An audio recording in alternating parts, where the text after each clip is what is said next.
What's going on Facebook, and what's going on YouTube. Hope everybody's having a terrific day. So do a couple of little announcements. We've got some big kind of life stuff going on too that we're going to get into today. And so for those of you who have not been within this podcast, so basically the POWLAX podcast is essentially my goal of wanting to practice getting my ideas out in ways that really solidify the ideas in my head so I can talk through them. I'm relatively decent at talking through ideas, but for the most part, I want to get better at being able to explain things completely. And so one of the things that a lot of the people who I listen to do is they tell stories with meaning. So essentially they want to teach a concept or an idea. And as they teach that concept or idea, they use personal stories. So last week we started with my lacrosse story. And so essentially what I'm doing is I'm looking through my lacrosse life and trying to find the stories that relate to the ideas that I want to convey so that I can find them, narrow them down, and then just continue to utilize them as much as possible. It looks like YouTube, though, right now is definitely, I don't know if it's screwing up. I don't know if the health is there. Oh no, health is good. Viewers just left, but so we're good. So before we get into that, so we're going to pick up the story. We'll do that in a second. But so we've got a couple of announcements. First announcement is, so I went to California with our Scorpions team last weekend, had a great time. We played well. We went 1-4, and every game was within 2 goals. So the first game we lost by 2 to a good team. Second game we lost by 2 to a good team. Third game we won, and we were 1-2 and made it to the good bracket. The first day of the Sunday, the second day, we played the 1 seed as we were the 4 seed, and we played really, really well. We lost by 2. I want to say it was like 8-6. So we did well. And so I learned a few things in just this thing.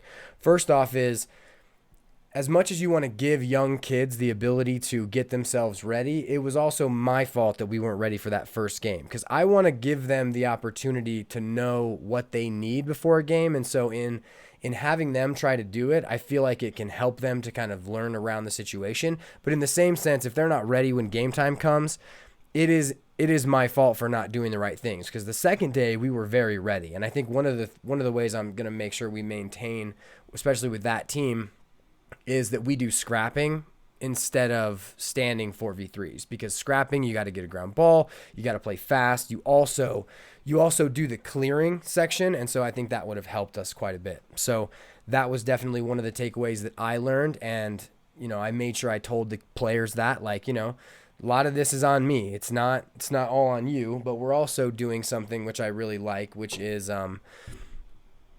mine is basically what it is. So whenever you ask whose fault is that, it's always, it's my fault. And whoever it is, it's always their fault, and everyone says mine, and that's kind of just how it goes. But so next bit of announcement is I am currently working on something. Basically, so here's the video series that I'm working on. I want to work on a series it was something I was thinking about doing last year, and I'm going to go deep into it this year and get it all done this year. So your kid wants to play lacrosse series. So it'll be a 5-part series. The first will be about the game and its Native American heritage and why your kid, essentially the respect for the game. Second is going to be about the stick and why I feel players essentially need to get past that $30 intro stick and go for the $60 or the $70 or the $100 beginner stick, because the relationship with the stick is so important. Then we're going to go through training tips at home, training tools at home, and then padding up for your first actual live thing. But so I think it'll be good. I'm hoping that a lot of coaches who get new players will be able to send their parents to these videos. But so that's what I'm currently working on. I've had a lot of great feedback from a lot of the companies around, and so many of them were generous enough to send me out their products to use within the video. So I'm very excited about that. Now, I'm trying to think if there's any other info. So cool story about California. Last little little feedback story we'll have before we get into the POWLAX story is, so I was in California, got to meet a guy named Isaac who runs Phantom Lacrosse. And Phantom Lacrosse is basically, he does wooden lacrosse sticks, and his wood, so it's hickory lacrosse sticks. He designs them. He does all this cool stuff with them, and me and him vibed. Like, it was incredible to speak with him, because there's this soul to the game that I feel. And if you listen to last week's podcast, you'll kind of know where that comes from, through my brothers, through everything. And this basically a respect for the game and a family mentality through the game that I felt he had as well. And so we vibed really, really well. And so got to meet him. And as I was hanging out with him at his booth, I got to meet a few other people too, but that's neither here nor there. But so I got to meet, and so as I'm standing at his booth, 2 players from Japan walk up, and the 2 players from Japan, are just hanging out, talking, doing whatever. And one of them looks at my shirt, and he goes, POWLAX? And I'm like, yeah. And he's like, YouTube? POWLAX? And I'm like, yeah. And so he got all excited. He called all his friends over. We took pictures. But so, I don't even know his name. But, well, I don't know that kid's name, but there's a guy, if you've been on YouTube and you've seen my videos, the 2112 video, Duke Fade and Follow video, Cuse video have been translated into Japanese. They have Japanese subtitles. And so a bunch of my videos are shown, like, people use them in Japan. And so it was just incredible to see people who were from Japan who had used my videos, and that was just a really, really cool moment. I'm trying to think of any other announcements before we just dive in. I think the only other thing I had was, so LaxCon's coming up on Friday, Saturday, Sunday. I'll be flying out Friday morning. If you're at LaxCon and you see me, definitely make sure to stop me, say what's up, all that. Like, I don't have a booth. I'm not going to be anywhere specific. I'm definitely going to check out the Mesh Dynasty group. I definitely want to meet, I forget the guy's name, but he does the, what is it? He's the Sidewall Jedi. I met him at the IMLCA convention with Jordan Hendry, and I was just in my business mode, so I didn't get to hang out and talk to him for a minute, but he does some really cool stuff. I've been following him on Instagram, and so I'm excited to get to meet him. There's a bunch of other people I'm excited to meet, and so if you're at LaxCon, if you're going, come say what's up. It's always nice to meet everybody who is doing that. If you're watching on YouTube, how's the stream? It looks like it's not doing very well. So let's look at more info. Okay, so they're just going to have buffering. Eventually it'll be there. So that's, that kind of just is what it is. Lars is his name. Thanks, Lax Daily. That was perfect. Lars is the guy who runs Sidewall Jedi. I actually asked the new Rock Canyon coach, Matt, about and Pat from Lax Unlimited, if he, so he strung a stick that had some of the Sidewall Jedi inside stringing patterns, and so I got to ask him about that too. That was very cool. So, any other announcements? I needed to write those down, but today was a hectic morning, so a little bit of life stuff. Today was my son's first day at preschool, and so he's 13 months old, he's 1, and we got him into a preschool. It was the first day, and very crazy situation happened, actually. So as we walk in and we're going to get him to, into his class, we got to get a couple like registration codes and things so that we know how to sign him in and sign him out, right? And as we do that, someone who I knew, so a girl named Chelsea Toll, who I've known since middle school, walks in after us to drop her daughter off. And so we kind of got to talk for a second, but it was interesting to see someone who I'd known from, my childhood, who came in, who actually doesn't live very close to the school, which means it's probably a pretty good school. And we got to talk for a second, and, it was just a very emotional time for Mama and, dropping him off. But so we put him in his classroom, and he kind of just did his little thing where he looks around a lot. And yeah. Okay. Final announcement. Here's what the announcement is. So after this podcast, we're going to have to end live stream. So we're going to have to end this live stream right at 10:45. And we're doing that because I've got another live stream happening after. And the live stream that's coming up after is for coaches that are associated with the Patreon. We're going to do a Q&A. So it'll be more of a live interaction style Q&A. And so these are for the patrons who are at the $25 tier. So yada, yada, either way. So we're going to be doing another live Q&A after that. If you're interested in that, you can go to patreon.com/POWLAX and become a patron. You obviously get access to all of the playbook PDFs and all the other stuff. And that's basically that. So cool. So now we're going to pick up the story. So we're going to do a little bit of a review and then we'll get right into it. So as we ended last week, we were talking about, we told the story of how I tore my ACL. So basically it's my second year at Goucher, and hold on, let me turn off notifications so I don't see any of that. So we're having a practice in a gym. So 2 days previously, we played against the University of Maryland sophomores and freshmen. We got destroyed. We had 4 goals. I had 2 goals that were assisted by Bryant Boucher. And I felt really good because I had scored against the University of Maryland's freshmen and sophomores, and those are all really, really good kids. And then 2 days later, we're in a gym practicing because it was obviously winter, and we ran 2v2s playing against this kid named Max, real big kid. I get top side, I shoot, top right corner, great rep, awesome job. Second time I do the same thing, but this time when I hitch, my toe catches the floor, my ACL tears, and it was just like, oof, like all I wanted to do with life and play lacrosse and all of that was gone in an instant. And so it was something that when it tore, I knew it tore, and it was funny because we're in a gym and it's super loud and everyone's yelling and screaming. So no one obviously heard it, but it like echoed through my body, So they carry me off, they carry me into the training room. As they're doing it, you see the face of the trainer, and they're like, okay, well, obviously your ACL is gone. And so after that, I got crutches, yada, yada. I had the opportunity to possibly get surgery by the guy who did the Baltimore Ravens, all their surgeries. And so didn't do that, actually waited quite a while and had surgery when I got back home. But so for my life and my ability, the thing that I noticed most was that I really wasn't where I needed to be without lacrosse. So you take lacrosse away. I was talking to my my fiance yesterday about this and how much Turner, my son, means to us. And if someone came up to me and said, you can never pick up a lacrosse stick in your life if Turner's going to live, whatever. And it's kind of morbid. I get it. I knock on wood every time.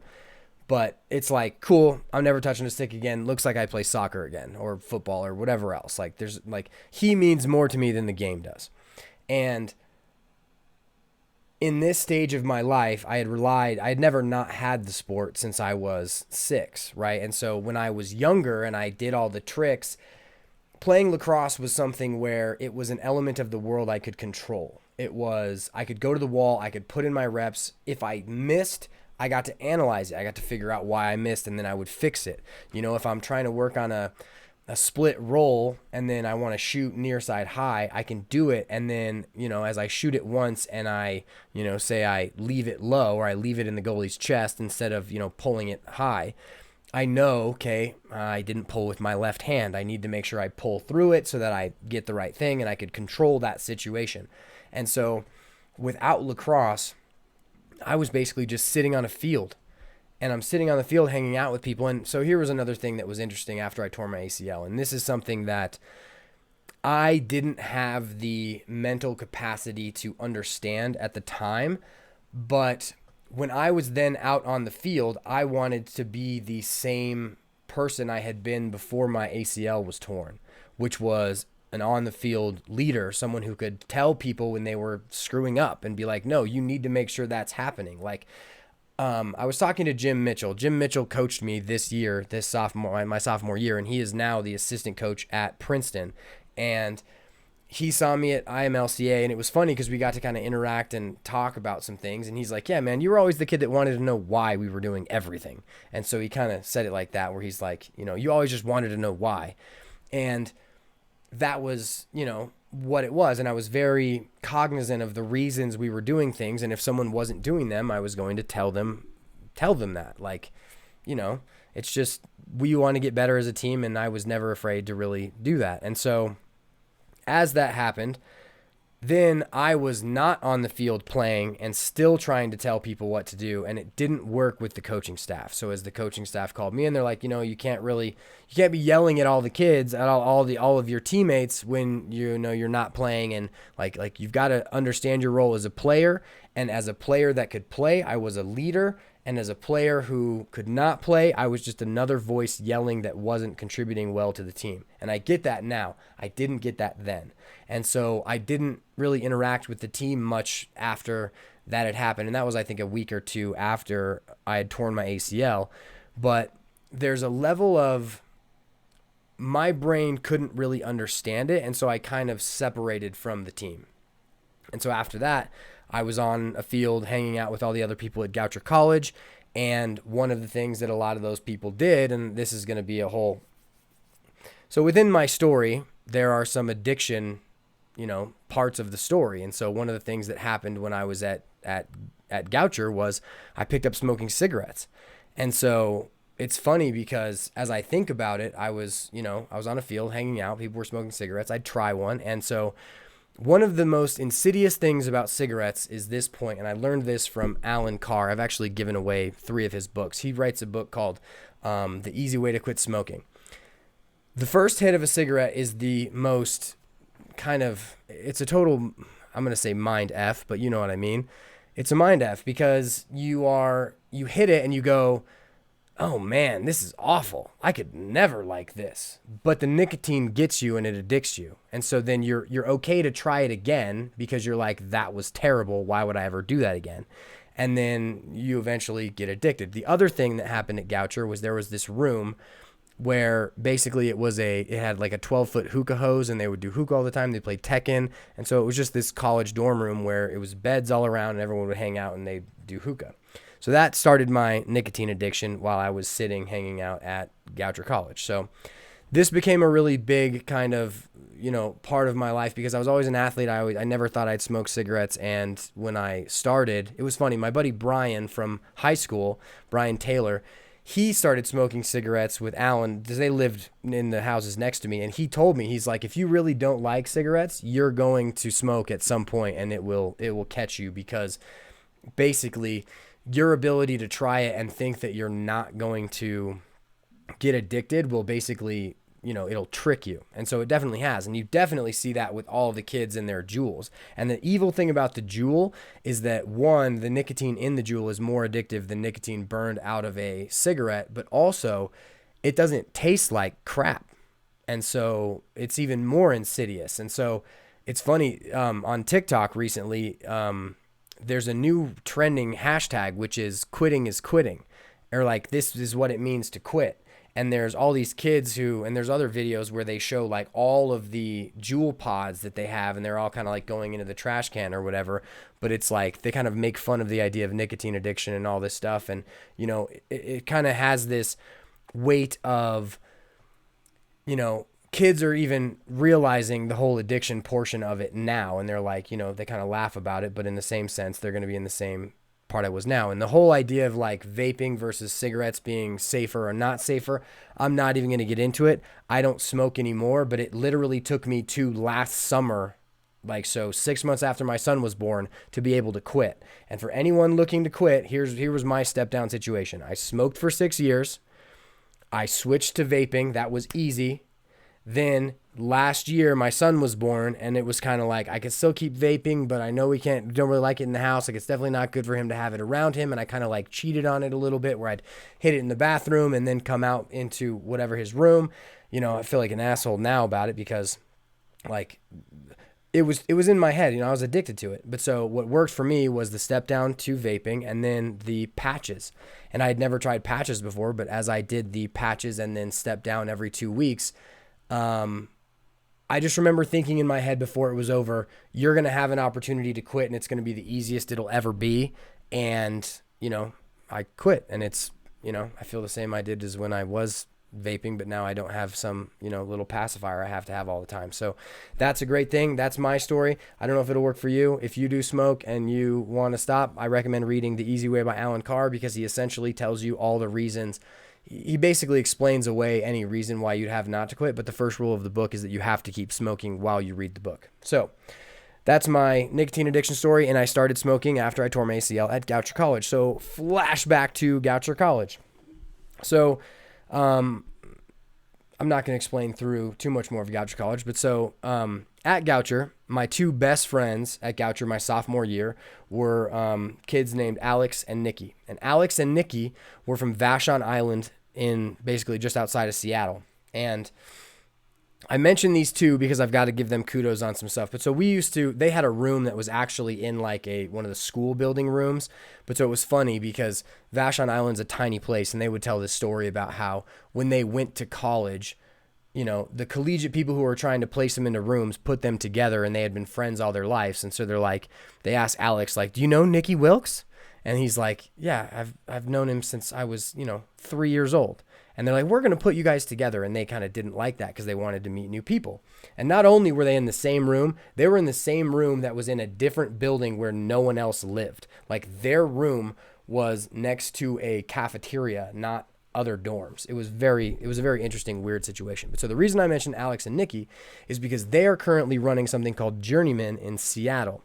And it is basically a teaching young men how to be real men, not this BS rapper style, inflated ego type of man. Like the wholesome nature of being a human and understanding your faults. And so one of the reasons why I made a point of it that I had to tell everyone that I smoked cigarettes for so long was because, first, I'm very happy that I quit, and I'm proud of myself for that. The second is because I feel that Gary Vee talks about this all the time. Basically, if you give people what you fear them knowing about you, they have nothing else to hold over your head. It's essentially the 8 Mile Eminem principle, where in the final battle, he says, I know everything you're going to say about me.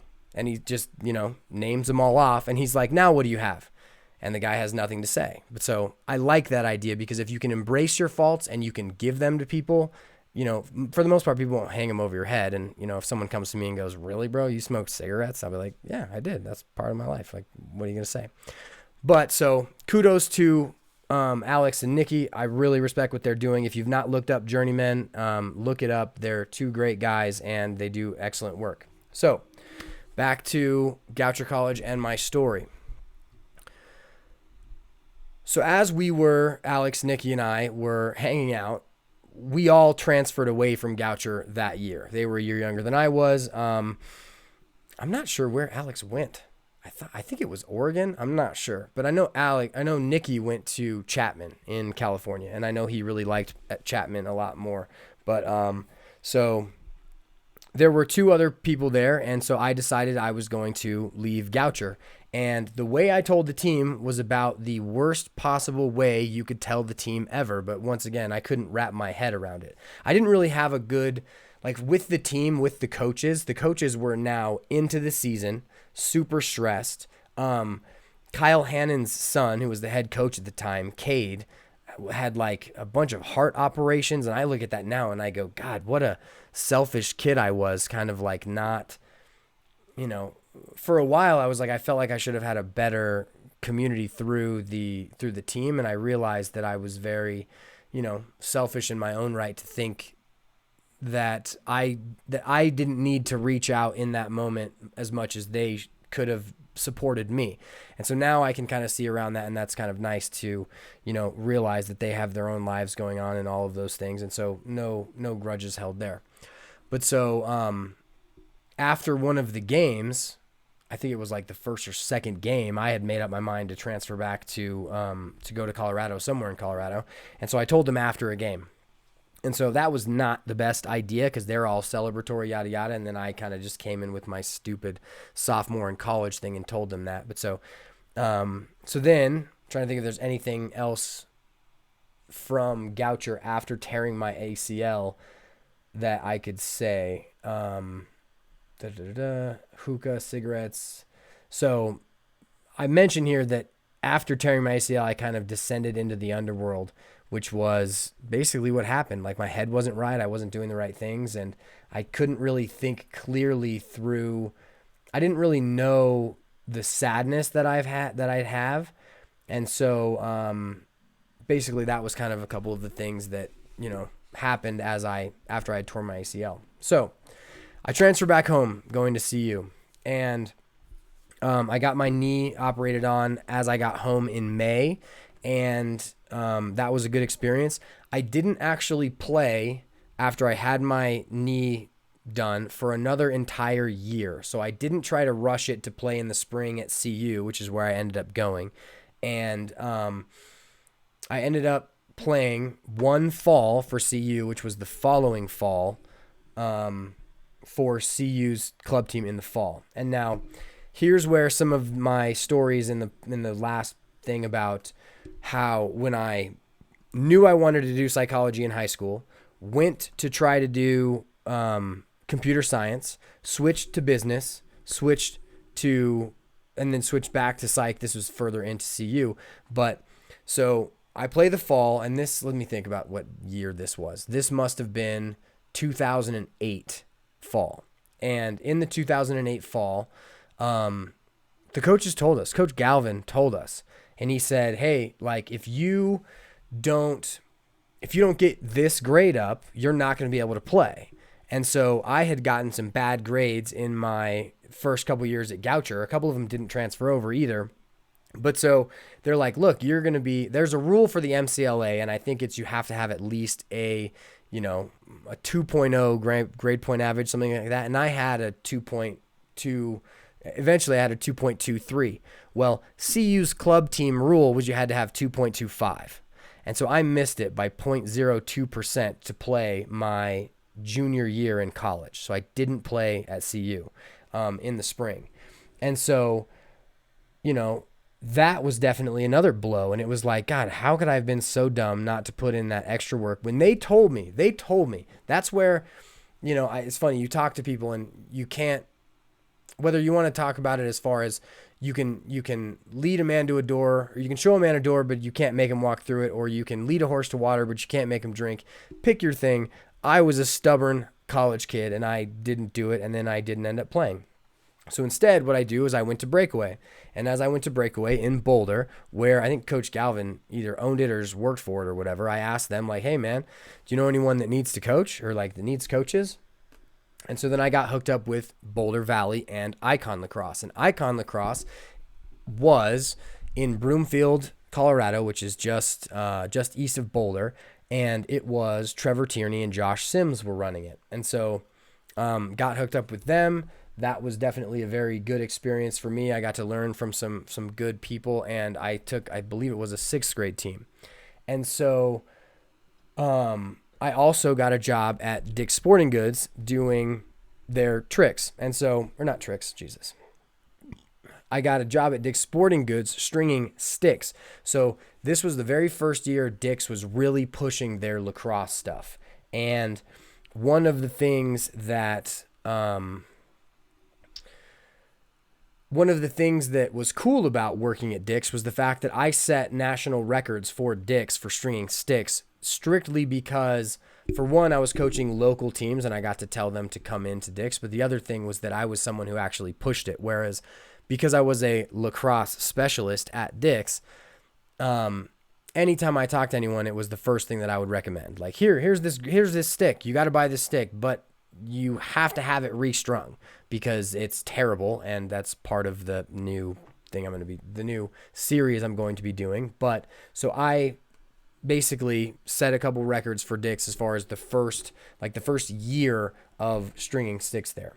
So I'm living in Boulder. I'm going to school. I'm coaching for Boulder Valley as well as Icon. And I had a Boulder Valley upper white team.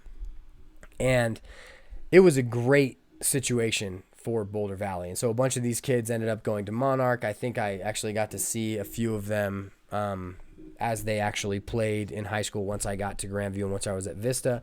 But so one kind of funny story about, I don't know if it's funny. It's kind of a disrespectful story, not from me, but towards me. But so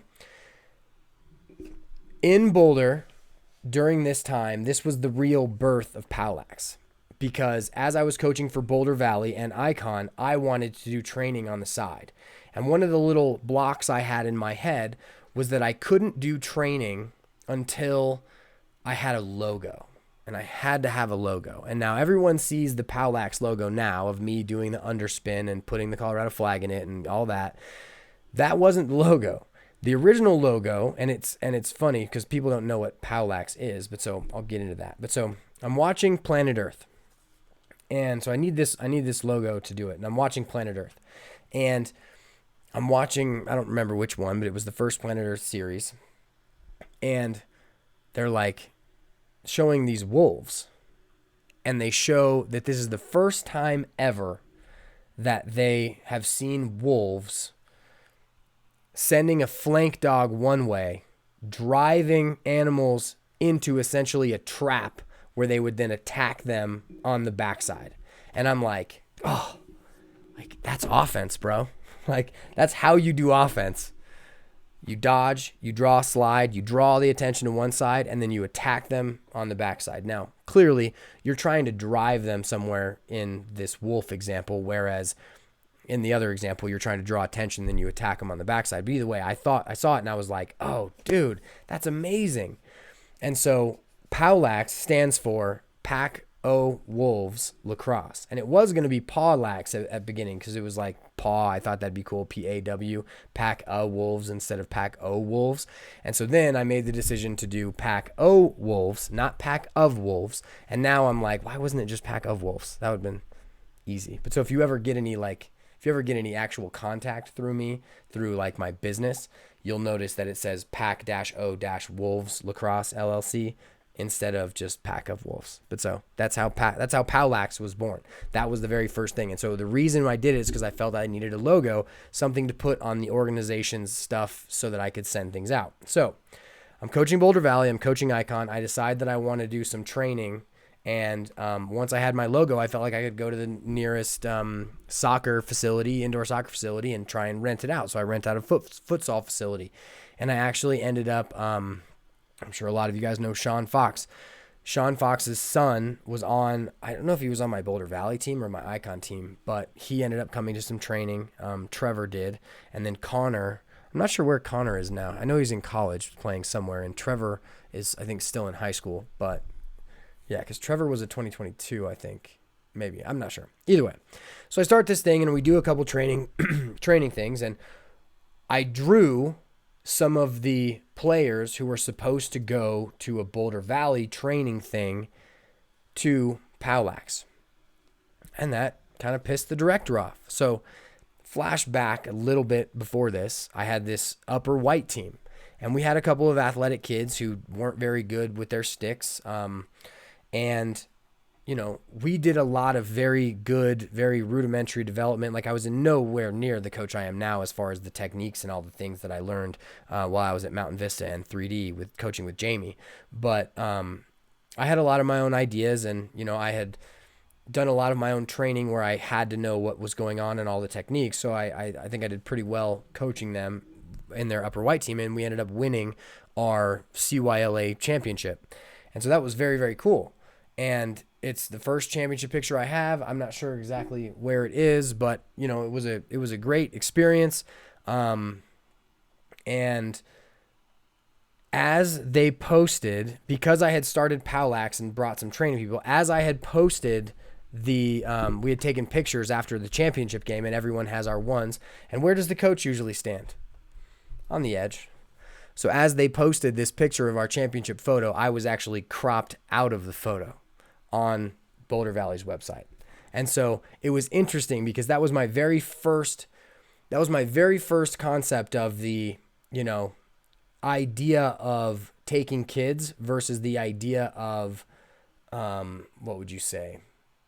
Versus the idea of just developing a program. So like if you look through, Colorado right now, and you look through, well, we can take any program.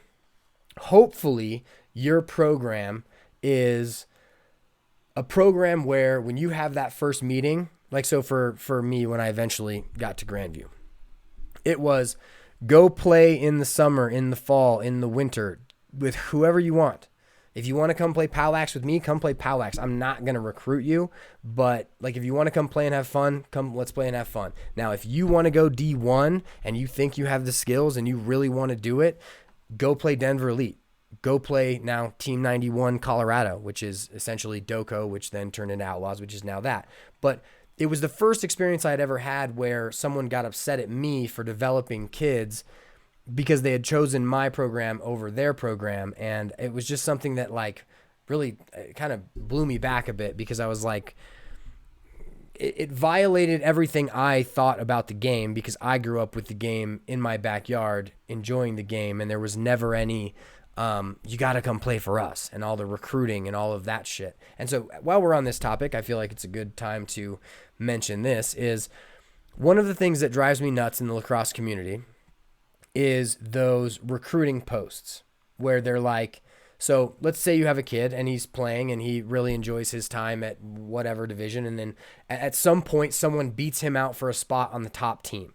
And he then goes to another group, but that group didn't help develop the player from the bottom up.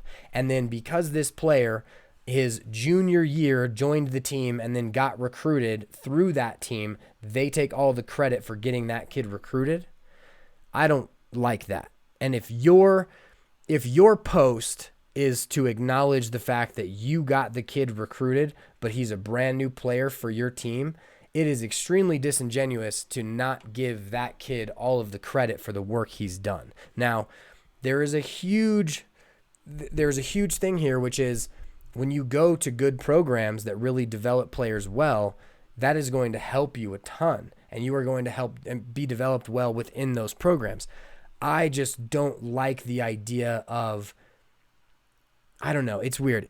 When it seems like it's congratulating the program versus the kid, that's where I draw my line. You know what I mean? Like, it's the kid who put in the work. He might have put it in the work with you, but he's the one or she's the one who, you know, really did it well. And so that's just something that kind of gets on my nerves sometimes. So at Boulder, all that yada yada happened. POWLAX is born, started the clinics, got cropped out of the photo. And then I graduated, and I graduated with a degree in psychology and neuroscience. And once I was in my psych classes, by the way, it was the best thing ever. So I've got 2 college in class stories to tell. First is of a physics class. And so whenever I would go to class, I'd go in and I'd sit by a girl I thought was cute, yada, yada. Maybe we'd strike up a conversation, yada, yada. You know, it's just what you do in college. And one day I was late, and I had a physics class, and I went in and I was late, so I sat right in the front. And as I'm sitting in the front, there's this big tub of water. Just imagine a fish aquarium with no fish, and then like a little plug on the side. And then what the teacher did, he was trying to show reflection, and he pulled the plug on the water, so a spout of water came down, and then a laser shot through the spout. And the laser bounced down the water. And my mind, it was like mind blown. I was like, what? That is so cool. And it made me think, while I'm up in the back of class chasing girls, what else am I missing? And so from that moment on, I always sat in the front of all my classes. And I had heard that I'd heard it all the time. But until I had a reference of like something that I actually thought was cool and then had seen it, I didn't really care that people were telling me. I had to walk through the door myself, not be shown the door, right? And so next college thing was I had one of my favorite classes ever. It was a child psychology class, and the first rule of the class, and I'm sitting in the front at this point in time, was you are not allowed to have a computer at all. You have to have a notepad. And so I'm sitting in the front of the class, and I, raise my hand. I'm like, this is how I take notes. I'm going to have a computer, kind of. I might have asked a question like, are you sure? Like, what if we're just doing, like, can I please have a computer? I think it might have been what I said. I probably didn't say it that nice. But the teacher looked back at me, and she's like, are you going to be taking notes, or are you going to be on Facebook? And I was like, I'm going to be taking notes. She's like, well, cool. Then you're good. And so it's just I graduated with a psych and neuroscience degree. It was awesome. There's no way you can get below a C or even a B if you go first, because you have 3 weeks to do your project and other people have 8 weeks, 10 weeks, 12 weeks. And so you also get to set the bar. And so what you'll notice as you go through it is if you set the bar even mediocrely, you're still going to get the benefit of going first.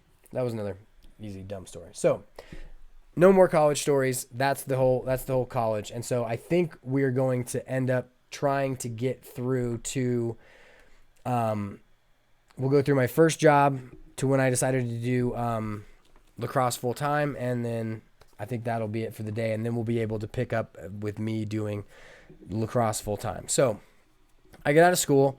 I go live back with my mom, which I recommend to anyone who is getting out of school, even anyone who is having trouble with bills. Like, I don't care what age you are. If you have family you can live with and you can save money, save money.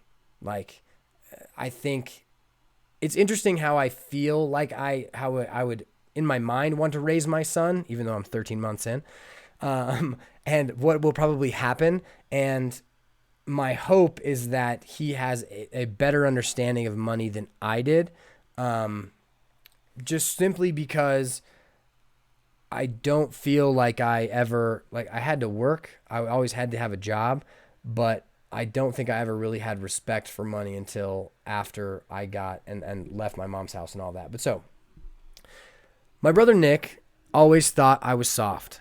He always thought I was soft, and so I would play with him. He's 6 years older than me. My other two brothers are 3 years older than him, 3 years older than him. So I've got a 12, 9, and 6-year-old older brothers.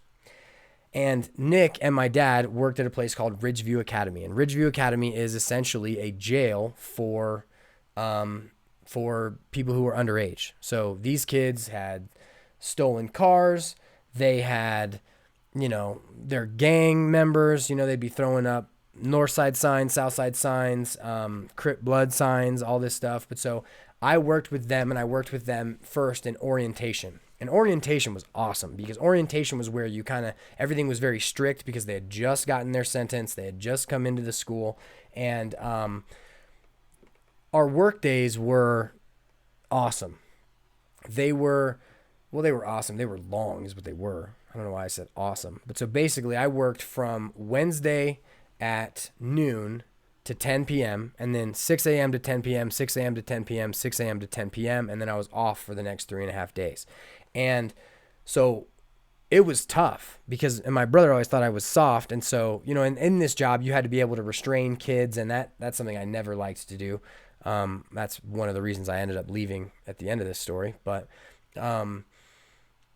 it was very cool because as I had been at this place for a long while, my brother was like, I thought you'd drop out. He's like, I didn't think you could handle it. But so I ended up working at this place for 2 years. It was great. But so I just had to throw out that thing because there's always that brothers rivalry. And another brothers rivalry point for anyone who's not on TikTok, I showed my brother Nick, who does his Mile High Balloons is his name everywhere. And he does balloon twisting and he builds these unbelievably cool balloon murals and all kinds of stuff. But I got him to join TikTok. And this morning, one of his posts hit 1 million views. And he beat my 1 million view post by about, I want to say probably a day. Mine will probably hit 1 million a little later. But either way, that's just another brotherly rivalry thing. So, after college, I ended up getting a job at Ridgeview Academy. I had helped coach in the fall at Grandview. I applied after Nate Mueller had gotten the job, and I helped there for a little bit. That's just kind of a seed to later stories. But, so live with my mom, And so my brother Nick had worked at Ridgeview previously, and he was a great staff member. Remember, my brother Nick is way tougher than I am because Nick couldn't beat me up when I was little. I was too much younger than him. But Tim and Chris, they could beat him up all the time. So there's all these stories about my brother Nick, and they're unbelievable stories. I'll ask him next time if I can share a few of them with you.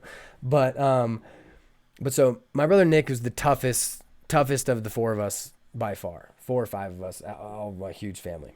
Toughest of the boys. So, as he's working at Ridgeview, the director of the whole president or whatever, whoever ran the whole thing, Bill Wood was his name, brought my brother into the office and he's like, hey, we have some extra money we can do something with. What would you like to do? And he's like, I want to start a lacrosse program. And so some of the people who are like, these are felon kids. Some of these kids have stabbed people, like, and legitimately they had. Some of these kids had stolen cars. Some of these kids, yada, yada. And he's like, yeah, that's what I want to do. And so they're like, you want to give these kids weapons to hit each other with? And he's like, yeah, totally. And so they did it. And they built a lacrosse program. And this was before I got there. And my dad worked there too. And he got to help coach and do all this stuff too. It was unbelievable.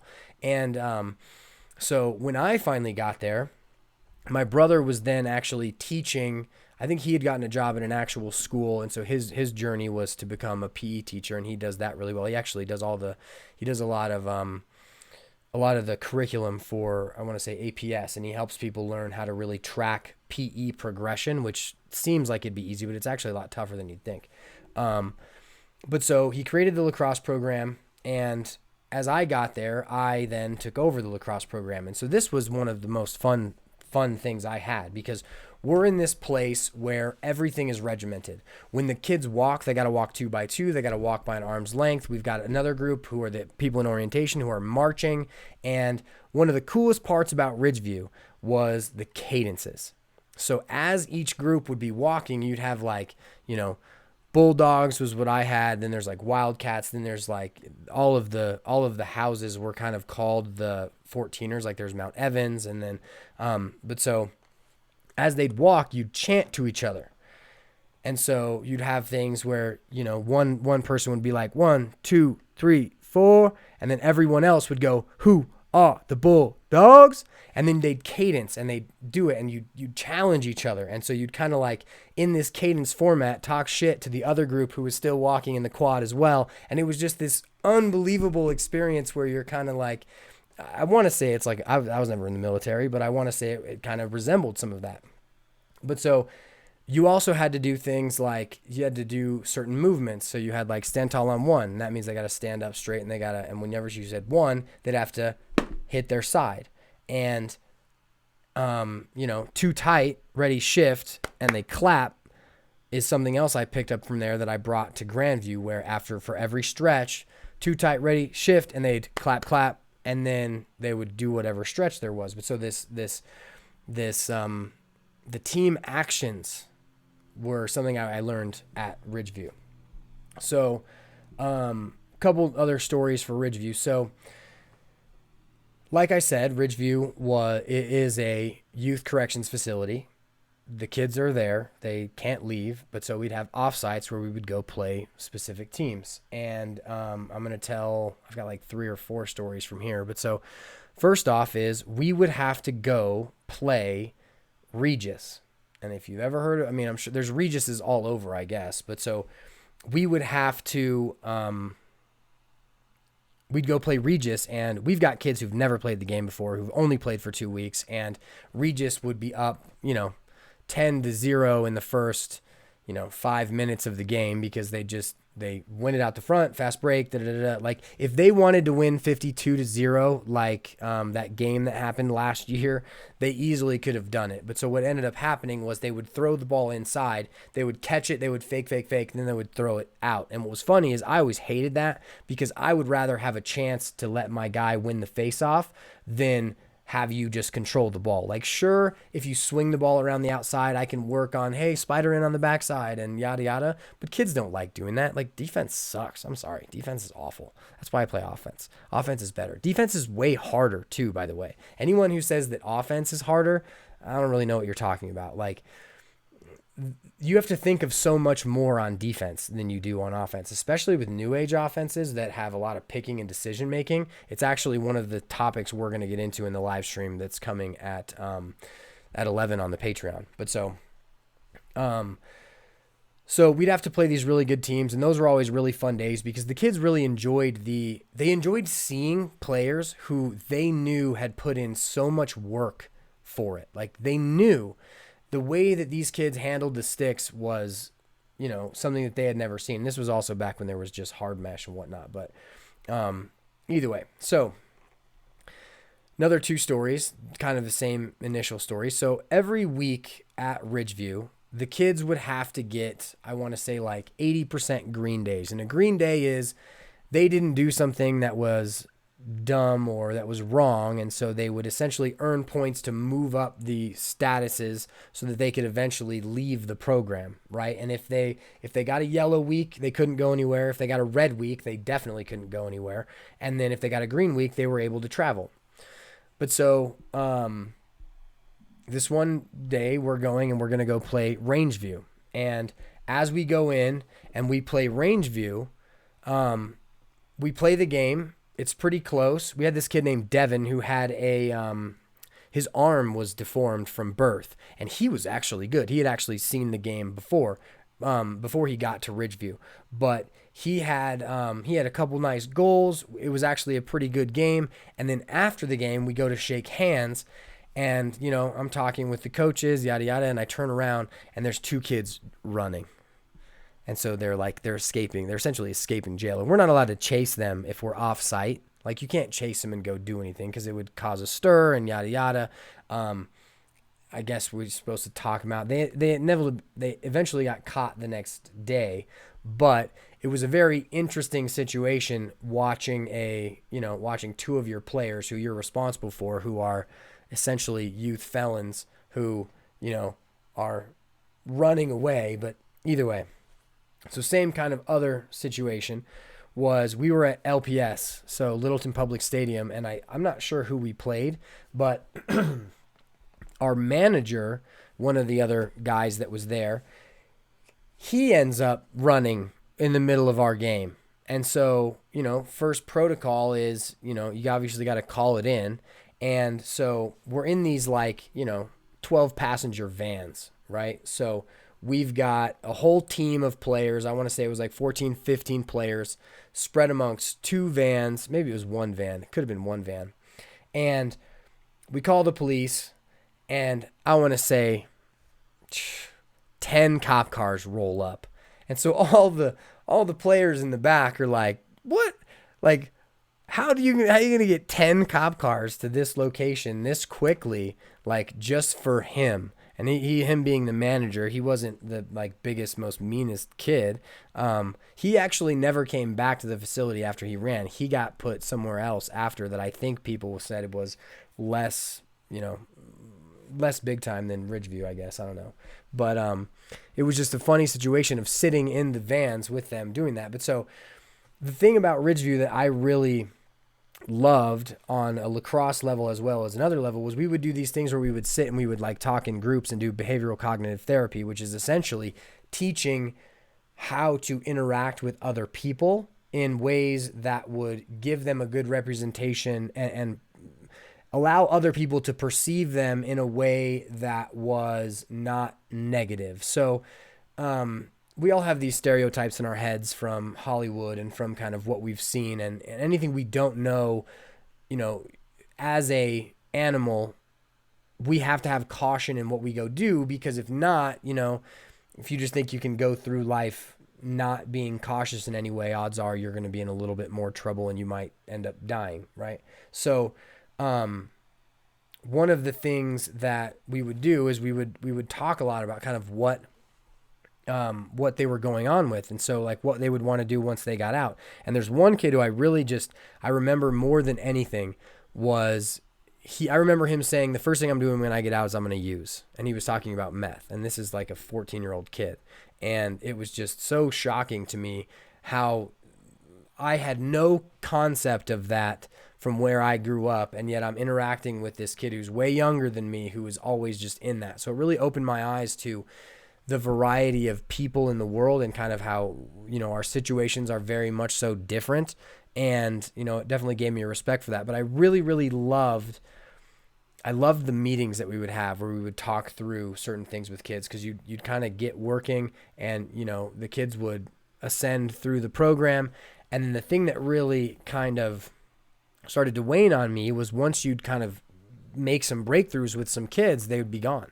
And they'd leave. And so you'd get some new kid who had never been there, who had, no respect for you, no respect for anyone else, and you'd have to start all over. And after a while, it just got very taxing. It's something that I enjoyed quite a bit, but it wasn't something that I really wanted to do and was really cut out for doing it from the bottom up. Now, in the future, it's definitely a possibility to do that again. I felt like I had other things that I wanted to do. And so my unit manager, Townsend, he was like the guy for Ridgeview. Like he did this cycling program. He would ride his bike to work at, he'd have to be there by 5:45, and he would ride his bike like 50 miles before that through the snow. Like he's the man. But so he recommended a book to the kids called Feel the Fear and Do It Anyway, and by Susan Jeffers. And so I ended up reading this book, and it encouraged me to quit working at Ridgeview and to pursue lacrosse full time. So, because I'd always known that I'd loved lacrosse, and one of the things that really kept me at Ridgeview was the fact that I could coach lacrosse. But the way Susan in this book broke down the anxiety of doing new things really helped me to conceptualize my own feelings behind why I was scared to do certain things. So that really helped me to basically just understand that I'm probably going to suck at some things, and just to go and just to do it. So one of the other people in the book mentioned, I always felt that fear, that anxiety, but I never thought it would be something that would keep me from doing what I want to do. And so I just really enjoyed that idea and thought it was very cool. So I ended up quitting Ridgeview to do it. So I've got another 4 minutes left, and I've got to kind of wrap things up because we have just plug it one more time. So starting at 11, we have I don't know if we'll do it at 11 every week, but so we've got a podcast going that's a Q&A podcast for coaches who are patrons at the $25 level on Patreon. They get access to all the PDFs just like everybody else. But so we're doing the very first one. I have no idea how it's going to go. You would get to it on Patreon, and that just that is that part of it. So that's where we're going. But so after going through all that, the goal of this is to figure out so the first learning lesson that I feel I built through those stories was the idea of you can lead a horse to water, but you can't make him drink. Because, and now I got to think through exactly what that was. I'll have to rewatch it because I can't think of it now, but I had just mentioned it. It was about something that I was doing that I totally spaced it. Okay, so what was it? Either way. Okay, so as I think back through, man, I didn't get far at all, but that was kind of my goal. I guess I got through Ridgeview. That's not too bad. So now we're actually going to get into the real POWLAX stuff, where I'm really doing lacrosse full time, and you're going to see all the different ways that I screwed up everything and tried things, pissed a bunch of people off, and then we're going to go through the custom mesh, the training, the coaching, all of that stuff in the next things. So as I watch this again, as I listen, if there's any lessons that you feel I could teach through those stories, shoot me an email, patrick@powlax.com, write me a comment on any of social media, anything, anywhere. And I always get it. I always interact with it. It's a lot of fun. But yeah, so that's going to be it for this week. Next week, we're going to pick up with leaving Ridgeview and get into the making custom mesh, and then we're going to hop right into the serendipity of meeting Jamie Monroe at DSO and getting invited to go coach with Jamie Monroe. So I think that'll be a very, very cool thing. And that's